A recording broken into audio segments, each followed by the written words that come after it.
सुनने के लिए नहीं। बस क्या होता है, ये सोचते हैं कि मुझे तो वो भगवान ने जो दिया है बस मैं तो वो जानता हूँ। वही तो बात बताएंगे होते भगवान, बताएंगे वही, लेकिन हम वही बात हर बार सुनते हैं, लेकिन उसके आधार पर हम चलते नहीं हैं। कितना भी हम सुनते रहें और कितना भी हम सुनाते रहें, लेकिन जब तक हम उसके आधार पर चलेंगे नहीं, तब तक हमको उसका कोई भी लाभ नहीं मिल सकता। चलना पड़ेगा, चाहे अच्छा काम हो या बुरा काम हो। तो वैसे तो ये कहा है कि अच्छे काम के लिए तो मुझे दौड़ते रहना चाहिए, चलते रहना चाहिए अच्छे काम के लिए, और अगर कोई बुरा काम हो तो उसको वहीं पर भी छोड़ देना चाहिए। आज बुद्ध भगवान जो हीरे मोती हम भक्तों के लिए लुटा रहे हैं, ये हीरे मोती मुझे बार बार नहीं मिले। कोई पता नहीं कब किस वक्त कौन सा समय आ जाए, कब इस घोंसले से चिड़िया उड़ जाए, कोई पता नहीं। मेरी जो मैं जिस शरीर का अभिमान करता हूँ, जिस शरीर को मैं इतनी सहन कर रखता हूँ, जिस शरीर को इतने अच्छे से संभाले हुए हूँ, वो शरीर एक न एक दिन मिट्टी में दबा दिया जाएगा, अग्नि में जला दिया जाएगा।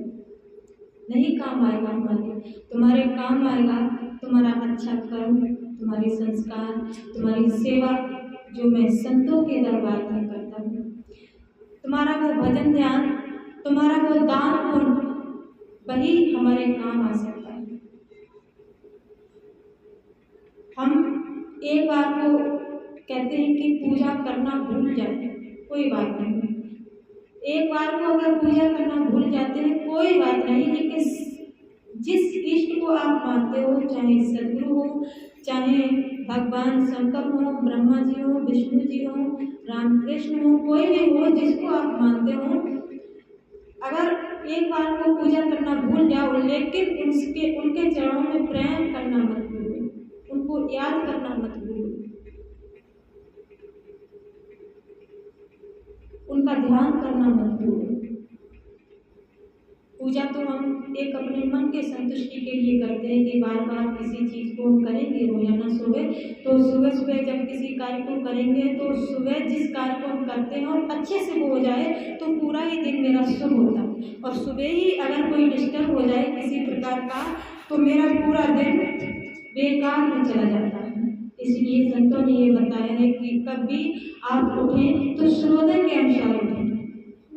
सूर्योदय जो होता है उसके अनुसार, और सूर्योदय का ज्ञान किसको होता है, जो सच्चे सदगुरु का शिष्य होता है, उसको ही वही शिष्य, वही महापुरुष अपने सूर्योदय के अनुसार किसी भी कार्य को करता है, तो उसी कार्य को जो भी स्वर उसका चलता है, जो भी किसी भी प्रकार से उठता है तब भी सूर्योदय को देखता है, स्वर को देखता है, घर से बाहर निकलता है तब भी स्वर को देखता है, चारपाई से नीचे उतरे तब भी स्वर को देखता है। उस स्वर के अनुसार अगर हम चलते हैं तो कभी किसी भी प्रकार का मुझे कोई भी कार्य नहीं, किसी भी कार्य में आप असफलता प्राप्त नहीं कर सकते अगर हम उसके अनुसार चलें। यही तो बुद्ध भगवान जब योग साधना शिविर लगाते हैं, माँ के प्रोग्राम में जनवरी में, फरवरी में, इन 2 महीनों में कोई सी भी जो बसंत पंचमी है वो प्रोग्राम पड़ जाता है, तो गुरुदेव भगवान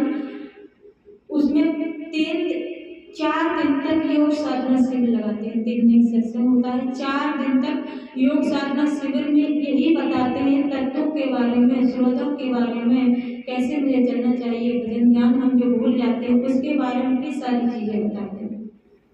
क्योंकि हर साल गुरुदेव भगवान हमको चेताने के लिए ये प्रोग्राम रखते, समझाने के लिए, लेकिन हम लोग मानते ही नहीं।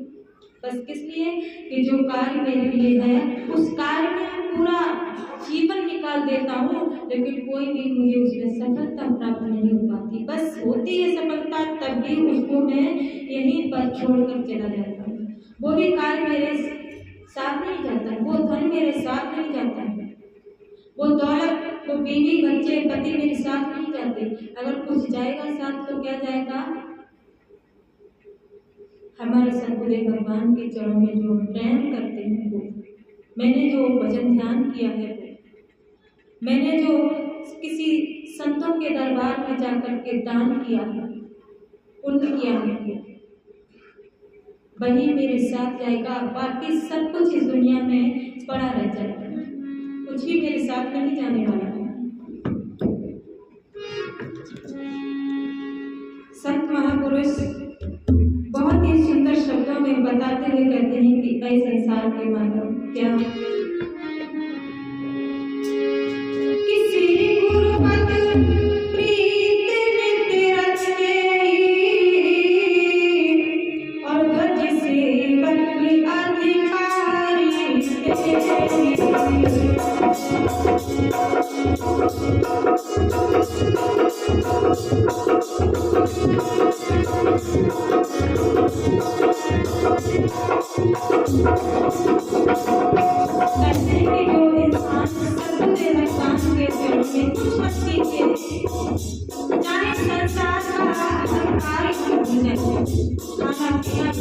भूल जाए, भूल तो कोई नहीं सकता है, कई महापुरुष भूल सकते हैं जो हमेशा अपनी दृष्टि को सत्य में जुड़े रहे। तो वो संसार के कार्यों को भूल जाते हैं, उनको संसार का कोई विकार अच्छा नहीं लगता है। लेकिन जो संसार में रहता है उसे संसार का कार्य कहते हैं गुरु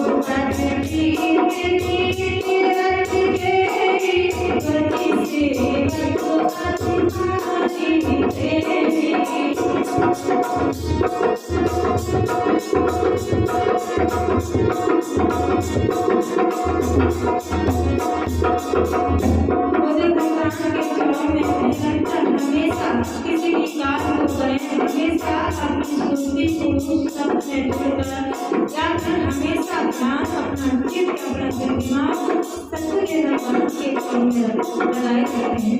हम चाहे सेवा नहीं कर पाए, भजन ध्यान ना कर पाए, कोई दान पुण्य ना कर पाए, लेकिन अपना चित्त अपना दिमाग पूरा उनके भगवान के काम में लगाए रखते हैं करके वहीं से पास हो जाएगी। तभी मुझे मोक्ष प्राप्त हो जाएगी। क्यों? ऐसे तो ये कहा है कि ये जो भी संसार की चीजें वो सब बिना पूजे बिना रस्ते के हम सारी मेरे लिए भक्ति के लिए सभी मेरे लिए बेकार मुझे बाधा डालते हैं, लेकिन फिर भी ये कहेंगे सत्य भगवान के चरणों में जब स्वयं करते रहेंगे तो हम कम से कम जिस घर से ये जीव आत्मा आई है वहाँ जाते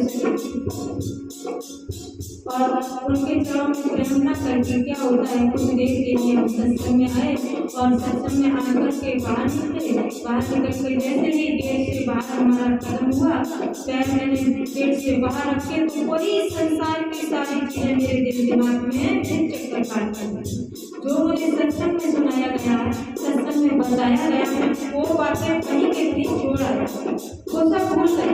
लेकिन घर से आश्रम से बाहर निकल के ये सारी चीजें संसार की याद आ गया। सत्य भगवान के चरणों में कुछ ना कर सके तो सिर्फ प्रयास कर सकते हैं। इसलिए कहते हैं क्या सत्य गुरु ज्ञान के आगे जो के गुरु में बिना गुनी गुरु के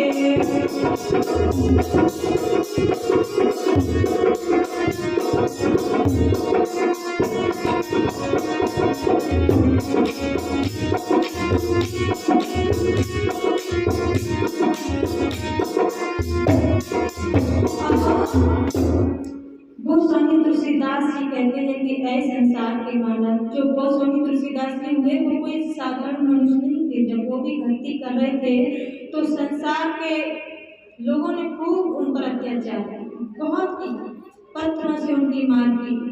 जब वो भजन ध्यान करते थे, किसी भी ग्रंथ को लेते थे तो काल उनके ग्रंथ को लेकर के पानी में डाल देता था, जला देता था, नहीं सफलता को प्राप्त होने देता। लेकिन उन्होंने इस कार्य को करना बंद नहीं किया। भजन करने के लिए बैठते तो लोग उनको बहुत सताते, कहीं रास्ते से जाते थे तो लोग उनको पत्थर मारते थे,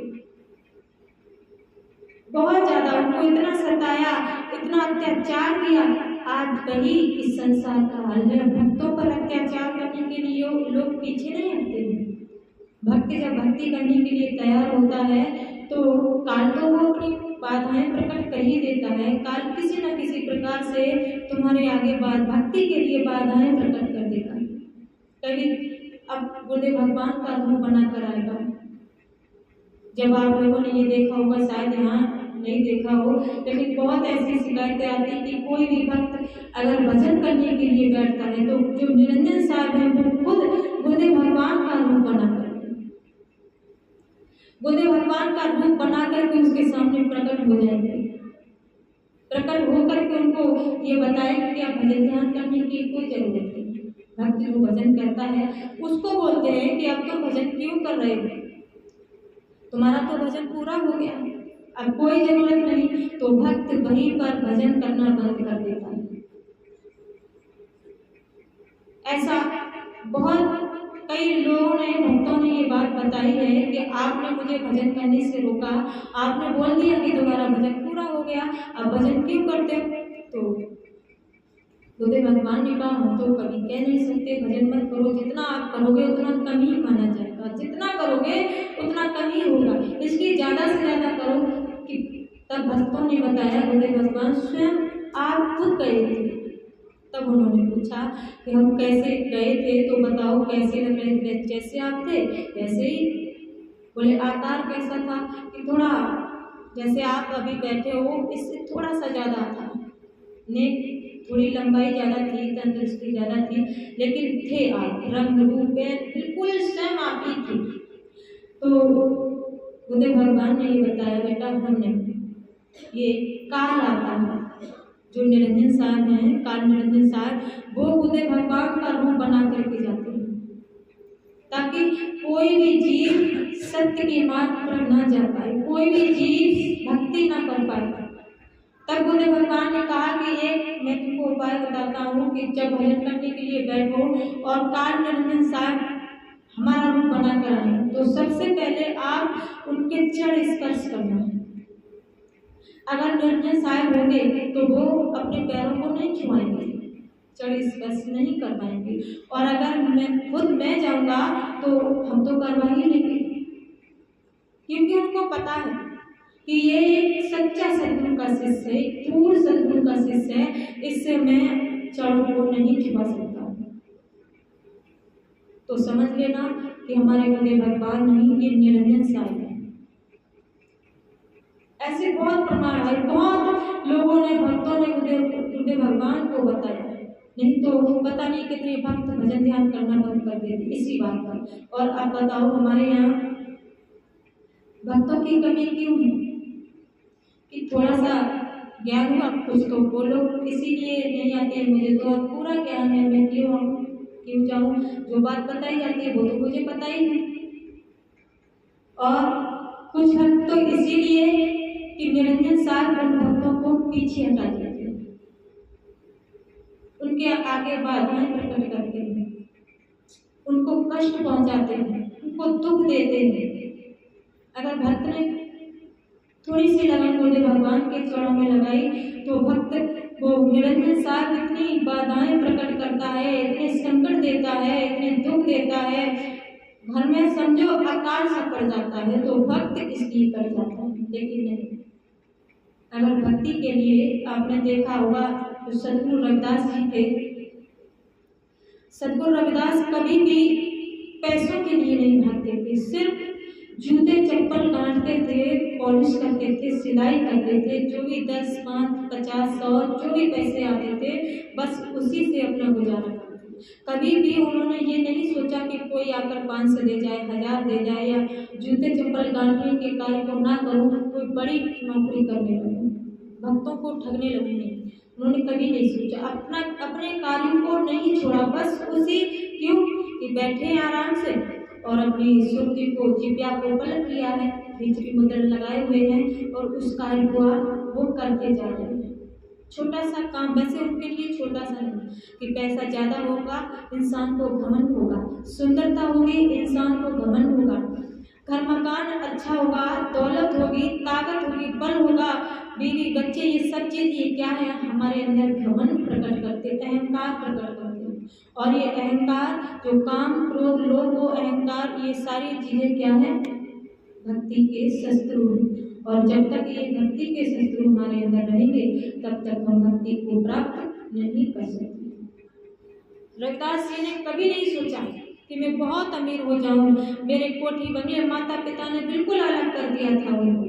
कोई एक समझो एक ईंट भी नहीं दी थी कि एक ईंट ले ले बेटा, इस पर बैठ करके तुम जूता चप्पल काटना, नहीं, सिर्फ छोटी सी एक जगह दे दी, उसमें कोई नहीं, ऐसा खाली जगह, नंगी जगह दे दी, उसमें उन्होंने छोटी सी झोपड़ी बना दी थी। उसी में वो और उनका बच्चा जो विजयदास नाम का था, वे तीनों प्राणी उसी में रखे। अब इधर देखिए, कहते हैं कि निष्काम भाव से भक्त भक्ति करता है, संतों की सेवा करता है, भक्तों को जागृत करता है, भक्तों को सही रास्ते पर ले जाने के लिए उसे सलाह देता है, सत्संग सुनाता है, या भक्तों का उद्धार करने के लिए उससे सच्चा मार्ग बताता है, तो प्रभु को भी दया आ जाती है। संत का रूप धारण किया और रविदास जी के पास पहुंच गए, बैठ गए। जो भी आता था सत्संग सुनाते थे, सुंदर सी बातें, तो बैठ करके वो जो लोग 5 मिनट के लिए आते वो आधे आधे घंटे तक बैठे रहते थे, क्योंकि अच्छी बातें सुना रहे हैं, मन को शांति मिल रही है। मन में जो हलचल थी, मन चंचल था, वह मन स्थिर हो जाता है उस वक्त जब वो सत्संग को सुनाते थे।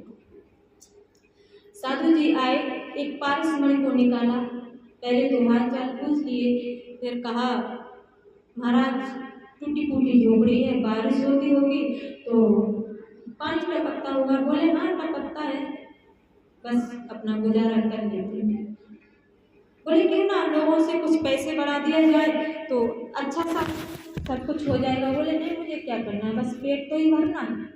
झोपड़ी में रहते, बारिश कितने दिन की, 3 महीने की होती है, बस आराम से गुजारा कर लेते हैं, और मुझे कोठी बंगले बनाने से क्या होगा। ऐसा वो काम करते थे, ऐसी चीज को अपनाते थे जिससे एक मतलब बिल्कुल परमात्र का अहंकार उत्पन्न ना हो। ऐसी सौदा को वो अपने अंदर धारण करते थे, ऐसी चीज को वो प्राप्त करना चाहते, ऐसी चीज ऐसे सौदे के पास रहते, वो चाहते तो तनख्वाह बढ़ा सकते थे, कोई और नौकरी कर सकते थे, लेकिन नहीं, उन्होंने सोच लिया जिस चीज में भक्ति नहीं हो सकती है, जिस सौदे में भक्ति उत्पन्न नहीं हो सकती, वो कार्य को मैं नहीं कर सकता हूँ, उस चीज को मैं नहीं अपना सकता हूँ। जिसमें भक्ति क्षीण होगी, मुझे फिर से इस संसार में आना पड़ेगा, उस कार्य को वो नहीं करते, उसको छोड़ देते, मतलब अपनाते ही नहीं थे, उसके पास नहीं जाते थे।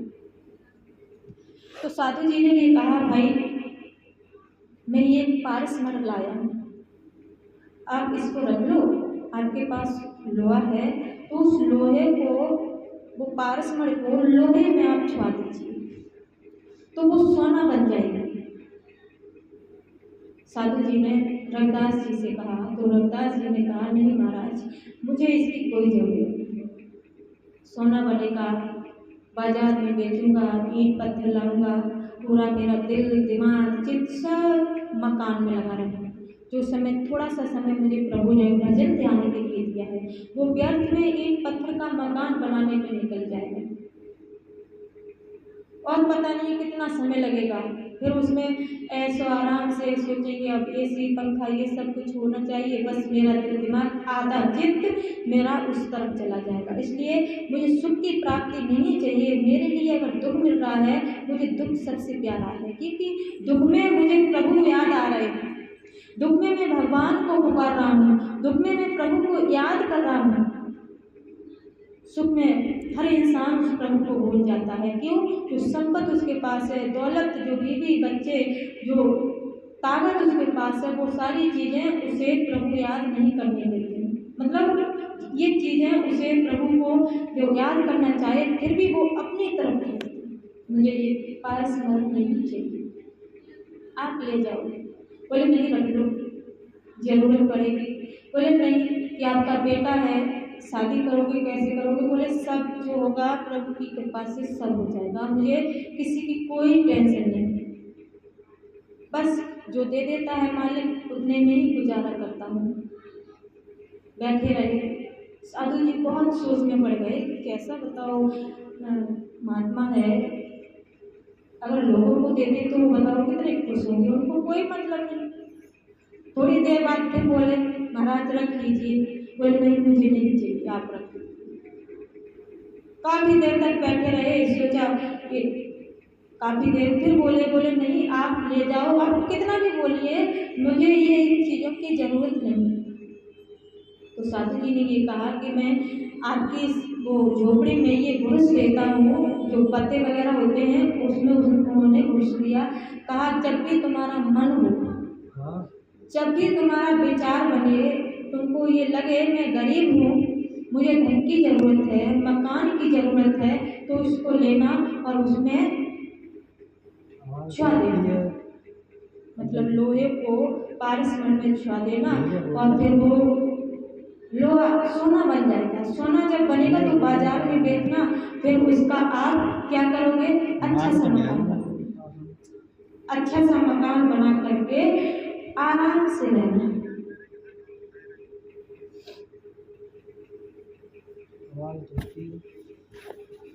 ये देख करके साधु जी ने उसमें रख दिया और चले गए, लेकिन उनको कोई मतलब नहीं हुआ, किसी प्रकार का कोई मतलब नहीं हुआ। उन्होंने उसको देखा तक नहीं, उसमें ही 2 साल तक उसी में ऐसी ही रही, कोई मतलब नहीं। और आज के ज़माने में अगर ऐसा हो तो क्या होगा, हम लोग मानेंगे नहीं, ज़्यादा नहीं तो सोचेंगे कि चलो करेंगे नहीं, लेकिन आजमा लेते हैं कि सोना बनेगा या नहीं बनेगा, उसको आजमाने के लिए करेंगे नहीं। तो 2 साल बाद साधु आए तो देखा वही पारसमण उसी में घुस गई है, उन्होंने कोई नहीं छुआने की, उसमें सोचा ना कि छुआ दूँ लोहा बन के सोना हो जाए, मकान बना लूँ, बच्चे के लिए कर दूँ, बच्चा कहाँ बनेगा, कोई किसी भी प्रकार की टेंशन नहीं, बस अपनी भक्ति में लगे रहे, लोगों को संदेशा देते रहे, लोगों को समझाते रहे। वो कार्य उन्होंने नहीं किया जो भक्ति का वादक था, वो कार्य उन्होंने नहीं अपनाया जिसमें उनको भक्ति के जो शत्रु हैं, काम, क्रोध, लोभ, मोह, अहंकार, ईर्ष्या, द्वेष, जलन, मान सम्मान चाहना, जवानी अवस्था, जो भक्ति के शत्रु थे, उनसे उन्होंने प्रीत नहीं लगाई। सिर्फ प्रीत लगाई तो किससे लगाई, प्रभु से। इन सब चीजों से बिल्कुल मुख को मोड़ दिया था, पत्नी से, बच्चों से भी कोई मोड़ नहीं था। तो हमको ऐसा बनना चाहिए। ये मतलब नहीं होता है कि अब हम ये सोचें रविदास जी की तरह हम भी ना बनाएं घर मकान, नहीं, आपको बनाना पड़ेगा। क्यों, अगर हम नहीं बनाएंगे तो क्या होगा, कोई रात्रि हुई, अंधेरा हुआ, दीपक वगैरह है नहीं, तो वैसा बड़ा कोई डाकू बदमाश नहीं आया तो गांव के लोग ही घर में सौदा नहीं रखेंगे। इसलिए मुझे ज़रूरत है घर मकान बनाने की, और घर मकान बनाए रहे, उसमें धन दौलत को इकट्ठा करें, बीवी बच्चों से प्रेम करें, अपने पति से प्रेम करें, घर गृहस्थी के कार्यों को चलाएं, लेकिन वो अपनी शुद्धि को बुद्ध भगवान ने आपको जो सौदा दिया है, बुद्ध भगवान ने जो आपको सच्चा सौदा दिया है, हीरे मोती दिए हैं, उसको रोजाना निकाल करके उसको देखिए। मतलब जो हीरे मोती का मतलब है, आपको जो आपकी श्वासों में जो प्रभु का नाम रमण कर रहा है, उस नाम का रोजाना अभ्यास करके उसका अनुभव करिए, प्रभु का दर्शन करिए। प्रभु का दर्शन करोगे, रोजाना अनुभव होगा, तो संसार से धीरे धीरे हमारा दिल, दिमाग, चित्त सब दूर हो जाएंगे। संसार फीका लगने लगेगा, संसार से कोई मोह नहीं रहेगा, संसार का कोई कष्ट तुमको नहीं सताएगा, किसी प्रकार का कोई दुख नहीं सता सकता है, अगर आप हमेशा ही अपनी शुद्धि को सब में जोड़ करके उसका अभ्यास करोगे।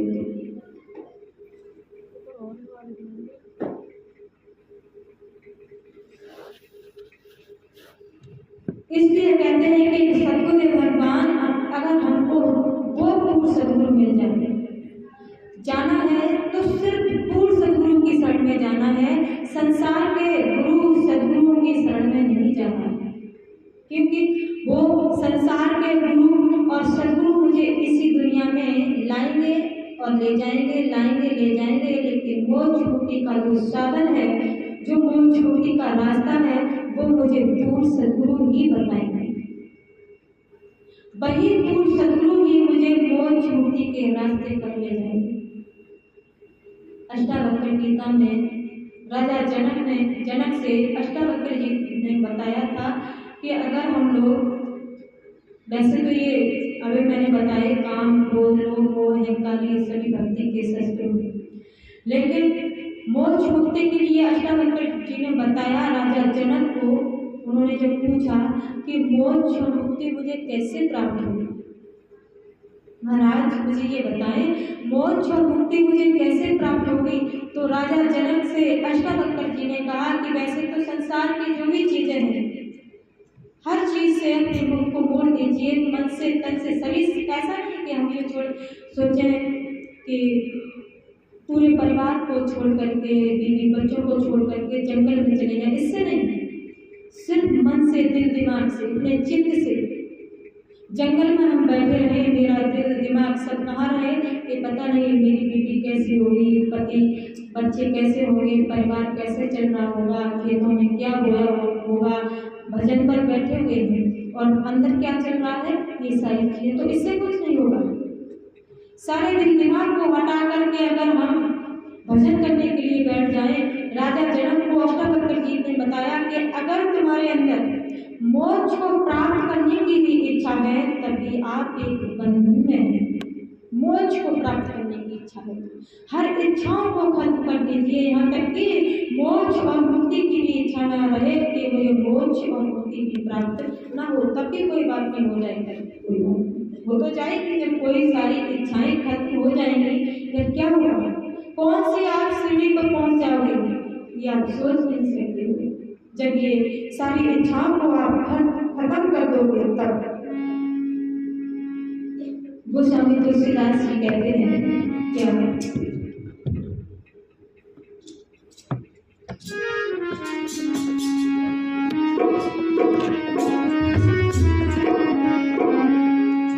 किसी गुरु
देना के हमारे लिए वैसे किसी चीज की जरूरत नहीं। हम बहुत कोसा कंबर जैसे कहीं कोई कार्य करते हैं तो सब पता नहीं कितना भार अपने ऊपर लाद लेते हैं। भक्ति के लिए किसी भार की जरूरत नहीं होती, सब इच्छाओं को खत्म करते हैं। सिर्फ वो स्वामी तुलसीदास जी कहते हैं कि श्री गुरु ज्योति कहते हैं कि अगर हम सद्गुरुदेव भगवान के चरणों में दाहिने पैर के अंगूठे में जो नाखून है, उस नाखून को जो भक्त अपने मस्तिष्क से लगाता है, दोनों भौहें के बीच में लगाता है, भाव के साथ, भाव पूर्वक अगर लगाए, दिल दिमाग से लगाए। मतलब ऐसा नहीं कि वैसे तो हम आए और आकर के कोई तो भक्त दूर से ही प्रणाम कर लिया, महाराज सीताराम राधे श्याम, दूर से ही हाथ जोड़ लिया। कोई तो दूर से हाथ हिला देते हैं, महाराज बस ठीक हो या नहीं, बस ये हो गया। कोई आया तो जैसे हम सोच रहे हैं रिश्तेदार हैं तो हाथ लिए और वैसे करके अपने छाती से मस्तिष्क से लगा दिया। ऐसे नहीं, भाव के साथ मुझे आना है। जब तक आप बाजार, कहते हैं कि आप बाजार में जाओगे और किसी सौदे का, कोई भी सौदा हो, उसका भाव नहीं करोगे, आपको भाव करना पड़ता है कि भैया ये सब्जी कितने की दी है,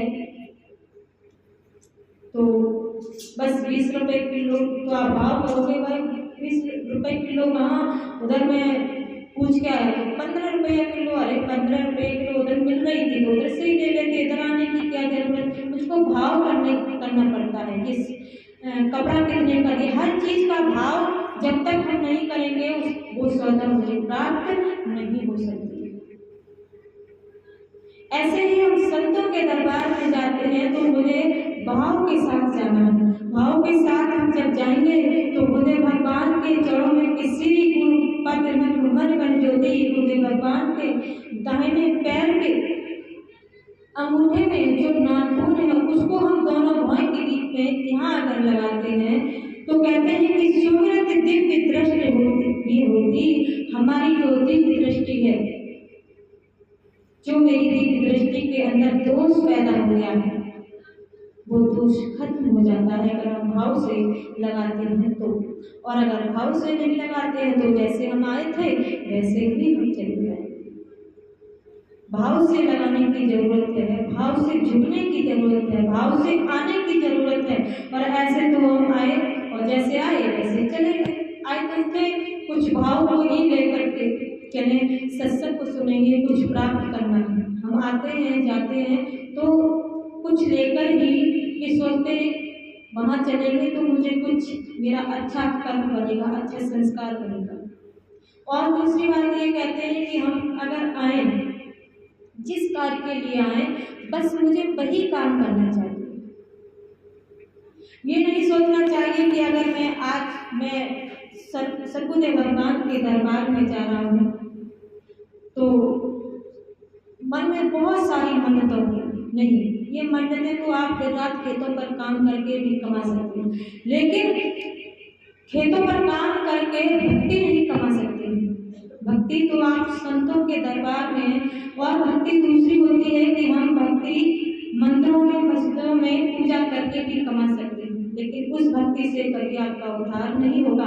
अगर सच्ची भक्ति हम जब करेंगे किसी संत सद्गुरु की शरण में जाकर के, तभी मेरा उद्धार हो सकता है,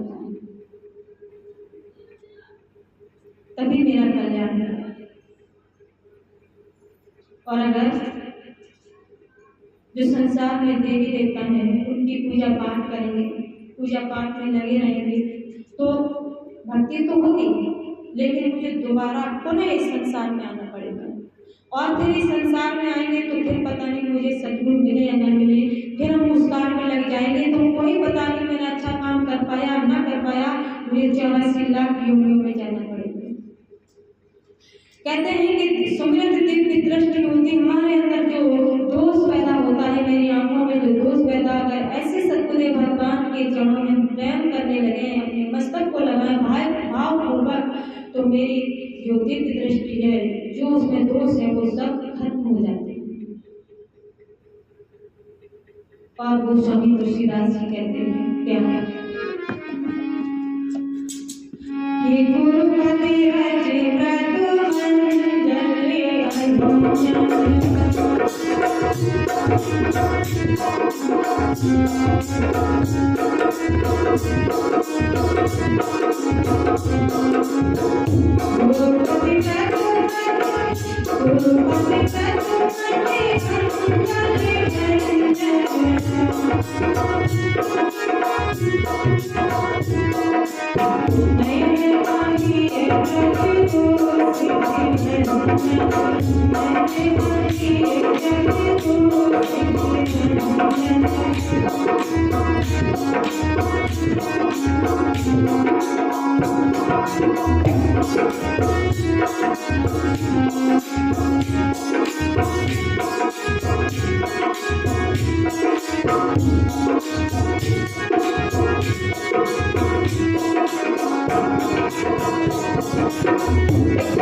मृद मंजन। कहते हैं कि गुरुदेव भगवान किसी भी रास्ते से गुरुदेव भगवान के चरणों की जो धूल होती है, पूर्व पद रज मृद मंजन अंजन। गुरुदेव भगवान के चरणों की ये महिमा किनके चरणों की सुनाई जा रही है? कोई सदगुरु की नहीं, कोई सदगुरु की नहीं, उस पूर्ण सदगुरु के चरणों की महिमा को सुना रहे हैं वो स्वामी तुलसीदास कि उस पूर्ण सदगुरु के चरणों की महिमा क्या होती है कि अगर उनके चरणों की धूल मुझे मिल जाए, ऐसे पूर्ण सदगुरु के चरणों की धूल मुझे मिल जाए, और उस धूल को कहते हैं कि नयन अमीर द्रव्य दोष विभंजन, उस चरणों की धूल को अगर हम काजल के रूप में, एक तो बताया कि हम उनके दाहिने पैर के अंगूठे के नाखून को अपने मस्तक से लगाया। दूसरा बताया कि उनके चरणों की धूल होती है, उस धूल को हम काजल के रूप में अगर काजल समझ करके अपनी आंखों में लगाते हैं तो भी हमारे अंदर जो दोष होता है वो खत्म हो जाता है। ये पूर्ण सदगुरु की, कोई गुरु और सदगुरु की महिमा नहीं, पूर्ण सदगुरु की। वैसे तो परम संत कबीर साहब कहते हैं कि सात गुरु संसार में, सेवक सब संसार, और सदगुरु उसको जानिए जो भक्त से करता था। वैसे तो संसार में बहुत से गुरु होते हैं और बहुत से सदगुरु होते हैं, लेकिन प्रमुख गुरु सात होते हैं। पहला तो पिता ही बताया, दूसरी माता, तीसरी दाई, चौथा जो गुरु होता है वो नामकरण करने वाला, पांचवा गुरु जो स्कूल में अध्यापक होता है वो मुझे पढ़ाते हैं लिखाते हैं, वो पांचवें गुरु बताए। छठवें गुरु जो मंत्रों को तंत्रों को हमको बताते हैं जपने के लिए, वो छठे प्रकार के गुरु होते हैं। और सातवें प्रकार के गुरु वो बताए हैं जो हमारे शरीर में पिंडी हजपाल है। शरीर में तीन भाग होते हैं, अन्न पिंड ब्रह्मांड। इन तीनों पिंड कहते हैं जो अन्न पिंड ब्रह्मांड जो पिंडी हजपा है, इसके अंदर जो श्वासों में नाम भ्रमण कर रहा है, जो सातवें प्रकार के गुरु होते हैं वो अजपा को बताते हैं हमारी श्वासों के अंदर जो नाम भ्रमण कर रहा है। इसके अलावा में जो सात गुरु हो गए, फिर इसके अलावा में जो आठवां गुरु होता है पूर्ण सदगुरु, वो अन्न पिंड ब्रह्मांड से जो अलग है, इस शरीर से अलग है, जो काल से भी अलग है, हर चीज से परे है, उसका बोध कराते हैं, उस रास्ते पर ले जाते हैं, उसकी परख कराते हैं, ताकि हमारा भक्त इस काल से, इस संसार से, शरीर से अगर वो उसके हाथ पैर भी शिथिल हो जाए तब भी उस प्रभु के नाम का वो अभ्यास कर सके, अपनी सुरती को उसमें जोड़ करके हमेशा मन में रह सके। हम लोग माला जपते हैं तो हाथ पैर शिथिल हो गए, माला जप पाएंगे? नहीं जप सकते।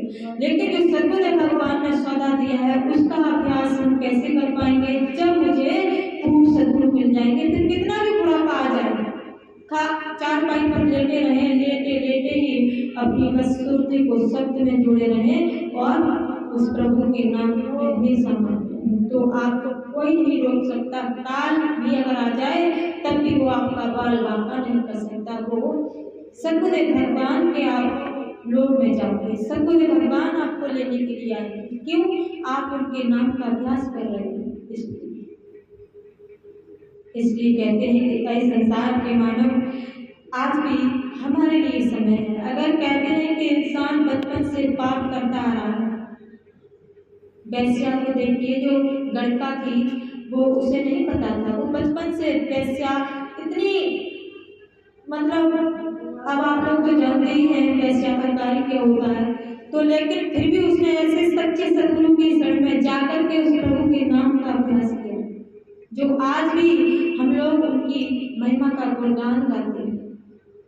उसने इतना किया अभ्यास, इतना किया अभ्यास, फिर लास्ट में जब उसकी मृत्यु हुई तो गुरुदेव भगवान के दिव्य विमान में बैठ करके जिस घर से ये जीव आत्मा आती है यानी सतलोक, तो सतलोक में गुरुदेव भगवान अपने दिव्य विमान में बैठा करके उसको लेते।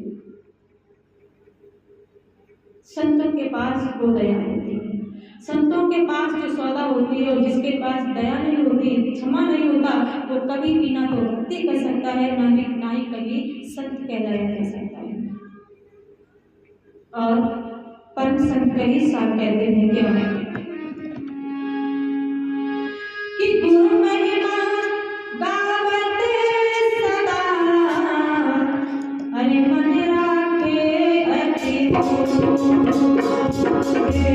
कई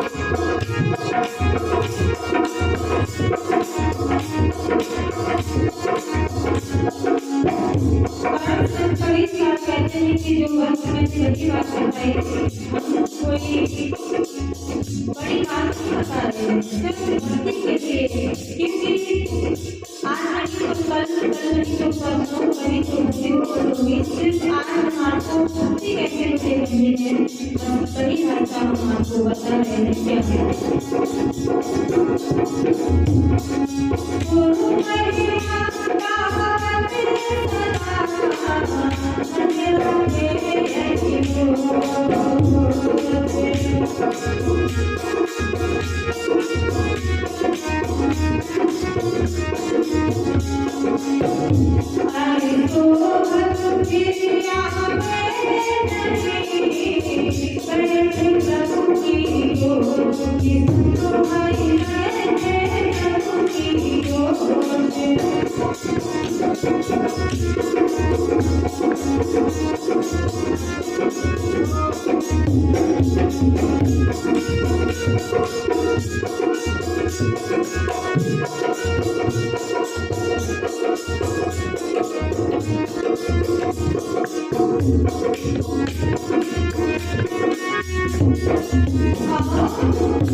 कबीर साहब कहते हैं कि गुरु महिमा गावत सदा मन राखे। कहते हैं दूसरा पहले तो मैंने ये बताया कि आप सतगुरुदेव भगवान के चरणों में प्रेम करने भक्ति उत्पन्न हो जाएगी। दूसरा, सतगुरुदेव भगवान के चरणों के जो दाहिने पैर के अंगूठे में नाखून है उसको अपने मस्तक से लगाएं, भावपूर्वक भक्ति उत्पन्न होगी। तीसरा, जो गुरुदेव भगवान के चरणों की धूल है उस धूल को जो भक्त काजल के रूप में अपनी आंखों में लगाता है भक्ति उत्पन्न होगी। और तीसरा बताया है कि अगर हम खेतों पर काम करें, घर गृहस्थी का काम करें, महिला भक्तों के लिए भी बता रहे और पुरुष भक्तों के लिए कोई भी कार्य हो, किसी भी प्रकार का कार्य हो, उस कार्य को अगर मैं कर रहा हूँ और अपने गुरुदेव भगवान की महिमा का गुणगान कर रहा हूँ, गुनगुना रहा हूँ, उनके भजन को, उनके दोहा चौपाइयों को जो वो गाते हैं उसको, मतलब उनकी महिमा का गुणगान। और फिर दूसरी बात, कहीं पर भी कोई भक्त आ जाता है अपने गुरुदेव भगवान की महिमा को सुनाना उनको, चार भाई बैठे हुए हैं या चार महिला भक्त बैठे हुए, तो हम और बातें ना करें, सिर्फ अपने सतगुरुदेव भगवान की चर्चा करें। रोजाना हमेशा अपने गुरुदेव भगवान के भजन गाएं, अपने गुरुदेव भगवान की महिमा का लोगों को, चाहे लुगड़ा हो, चाहे कितना भी बेकार आदमी हो, ये भक्त का काम होता है भक्तों बिगड़े हुए इंसान को सुधारने का, ना कि उसको काट देना, उसको मार देना और उससे बुराई लाद लेना, उसको हटा देना। ये काम भक्त का नहीं होता है, संतों का नहीं होता है। तो आप ये मत सोचो आप संत नहीं, आप एक पूर्ण सदगुरु के भक्त हो तो आप भक्त भी हो और संत भी हो। कोई शराबी हो, जुआरी हो, किसी भी प्रकार का काम करते हैं, भले ही राक्षस को ये ना हो, तो आपका कार्य है उसको सुधारने का, उसको संभालने का। अरे समझे हुए को संभालना क्या, तो सुधरा ही हुआ है, उसको सुधारना क्या। जो बिगड़ा हुआ है बेचारा, रास्ते से भटक गया है, उसको अगर आपने सुधार दिया, उसको आपने अपना लिया, उसको सही रास्ते पर लाए, तो ये सबसे ज्यादा आपको भक्ति, शायद हो सकता है वो जो भक्ति करे तो उसकी कुछ भक्ति आपको प्राप्त होगी। इसमें कोई किसी भी प्रकार की ढील नहीं हो सकती। अगर आपने बिगड़े हुए को सही रास्ते पर ला दिया तो कुछ जो वो भक्ति करेगा उसकी कुछ भक्ति पुण्य आपके पास पहुंच जाएगा। इसलिए जहाँ भी रहो, अरे पूरे दिन कार खेतों पर काम करते हैं, नौकरी करते, दुकान पर रहते, लेकिन शाम को ज्यादा नहीं 10 मिनट के लिए, आधे घंटे के लिए अपने गुरुदेव भगवान की चर्चा करें। मैंने ये देखा है, एक ये गांव है खैरपुरा, तो वहाँ कुछ भक्तों ने ये बताया कि कोई दिन ऐसा बकाया जाता है, कोई दिन जाता है खाली, बाकी रोजाना जितने भी गुरु भाई हैं, कोई अगर परेशान है वो ही नहीं आ सकते, बाकी सभी गुरु भाई इकट्ठे होकर के एक जगह एकत्रित हो जाते हैं। एक जगह बैठ करके फिर बुद्ध भगवान की चर्चा करते हैं। दो मतलब भजन भी सुनाते हैं, सत्संग भी सुनाते हैं आपस में बुद्ध, बस और कोई बात नहीं हो सकती। और उन भक्तों पर इस बात का कितना असर है, और ये भी हर चीज मतलब बुद्ध भगवान का मोबाइल चला के तो सत्संग कैसे सुने, या फिर आपस में एक दूसरे को जितना जानते हैं वो सुनाते हैं।